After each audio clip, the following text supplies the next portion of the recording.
ہوئے تم اجنبی، کامران شاہد نے میوزک لانچ کر دیا۔ ملک کے معروف اینکر کامران شاہد نے اپنی پہلی فلم ہوئے تم اجنبی کی پروموشن تیز کرتے ہوئے لاہور کے بعد کراچی میں بھی شاندار تقریب کا اہتمام کیا، جس میں کاسٹ کے علاوہ بہت سی نامور شخصیات نے شرکت کی۔ شاہد فلمز کے اس پروجیکٹ کی ایک بہت بڑی اور شاندار تقریب چند روز پہلے لاہور میں منعقد کی گئی تھی، جہاں فلم کا ٹریلر لانچ کیا گیا، جبکہ فلم کی میوزک لانچنگ کراچی میں کی گئی ہے۔ ہدایت کار کامران شاہد کی پہلی فلم ہوئے تم اجنبی کی شاندار میوزک کی تعارفی تقریب کا اہتمام کراچی کے ایک مقامی سینما گھر میں کیا گیا، جس میں شوبز کے مشہور ستاروں سمیت اہم سیاسی شخصیات اور صحافی شخصیات نے بڑی تعداد میں شرکت کی۔ اس موقع پر باصلاحیت ہدایت کار اور اسکرپٹ رائٹر کامران شاہد کے علاوہ اداکار سہیل احمد، شمعون عباسی، محمود اسلم، فیصل قریشی، جاوید شیخ اور فلم کے ہیرو میکال ذوالفقار بھی موجود تھے۔ تقریب میں خوش بخت شجاعت، سابق گورنر سندھ محمد زبیر، مظہر عباس، کامران خان اور دیگر نے فلم کی تعریف کرتے ہوئے کامران شاہد کی کاوشوں کو سراہا۔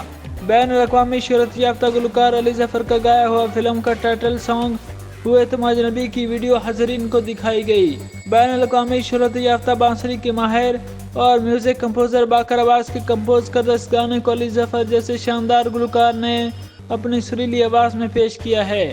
ٹائٹل گانے کی ویڈیو کے بعد فلم کے 13 منٹ کی جھلکیاں پیش کی گئیں، جس میں فلم کے دلچسپ سین کے ساتھ ساتھ 2 مزید گانوں کی جھلکیاں بھی شامل تھیں۔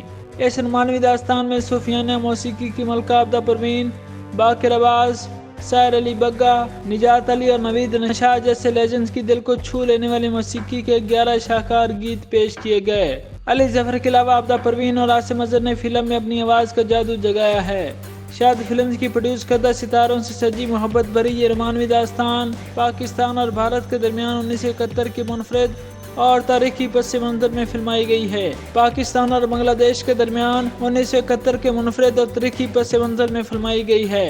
اس فلم میں میکال ذوالفقار کے مقابل سعدیہ خان مرکزی کردار ادا کر رہی ہیں، جبکہ دیگر فنکاروں میں شفقت چیمہ، سمینہ پیرزادہ، عائشہ عمر اور ماضی کے ہیرو شاہد شامل ہیں۔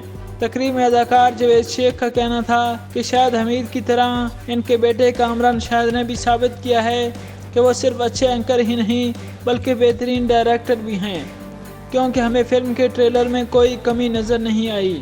اداکار فیصل قریشی نے کہا کہ کامران شاہد کی صورت میں فلم انڈسٹری کو ایک اور بہترین ڈائریکٹر مل گیا ہے، انہیں چاہیے کہ یہ سفر جاری رکھیں۔